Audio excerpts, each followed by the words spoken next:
Nga 23 omwezi guno abantu ba Ssekinoomu ebitongole ebitali bimu basuubirwa okuvuga emmotoka zaabwe bazitwale erugogo n'ebyamaguzi mu bootu zaabwe babiguze abantu ba bulijjo n'ekigendero ky'okusonda obukadde 35 ez'okugula ekyuma ekijjanjaba abasikoseozi. Mu bisuubirwa okutundibwa mujja kubaamu amasimu, ebyuma bikalimagezi, ebibajje, engatte enkadde, engoye n'emmotoka ezimu ezinaaba zirese ebyamaguzi. Okubeeranga eggulawo omulamwa ogw'okunoonya ssente n'okwongera okumanyisa ku bulwadde bwa sickle.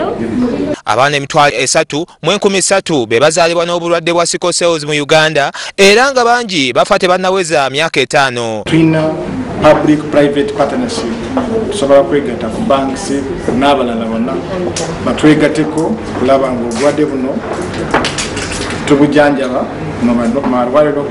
Buli muntu wa ddembe okussa mu mmotoka ye ebintu byonna byatakozesa abitwala erugogo nga 23 omwezi guno era ng'okuyingira mutwalo gumu gwokka. Ranga William, WBS TV, Kampala.